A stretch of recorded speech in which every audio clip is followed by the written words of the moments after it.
Largely untouched since its construction in 1866, the Haller House provides a rare example of an early residential structure from Washington's territorial period. We nominated the Haller House because it's one of the oldest houses left probably anywhere in Washington that hasn't been updated and upgraded. By some miracle, the house has not ever been modernized. There's no central heating, there's no real plumbing, there's very marginal wiring, so it's really frozen in the 1860s when it was built. It would be a shame. Anybody who comes in here, even to renovate it, is going to compromise that historic fabric. And so there's a lot that we can learn from this house that we probably can't learn from any other house in Western Washington. The house's namesake, Colonel Granville Haller, also plays a prominent role in our nation's history.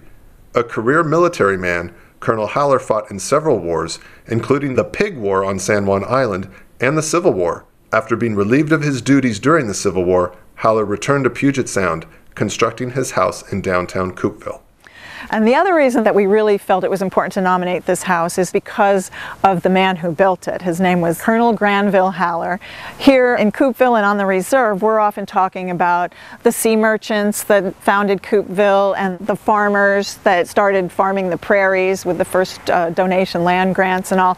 But Haller was a military man, and he came to Washington in 1853 as part of the Army. So there's so many interpretive opportunities through Haller just to look at the Civil War and how it impacted people living here in Western Washington that we can deliver through his house. That is just a golden opportunity.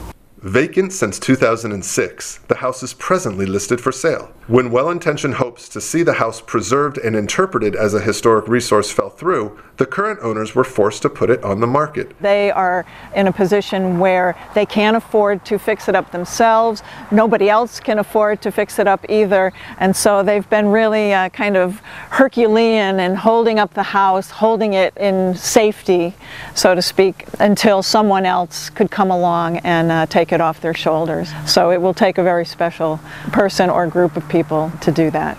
Though Coupeville's design guidelines offer protection for the exterior appearance of the designated historic structure, occupancy codes will compel any buyer intending to use the house for residential or commercial purposes to make significant interior alterations, ultimately impacting the structure's integrity. The vision for the Friends of the Haller House is that the house is restored for use as a public interpretive educational place. At the time that Haller was here, Coupeville had just as good a shot at being a big metropolis as any other town on the Sound.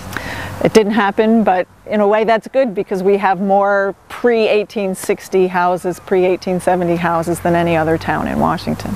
The West Coast is much more about what's going to happen tomorrow, right? You come to the Jet City when you come out here to Seattle, and we're very creative about looking forward, but I think sometimes we forget what's important about the people who came here first. And with a house like this, 1866, they're not making any more of them. We can't recreate this opportunity to save the story that came with this house.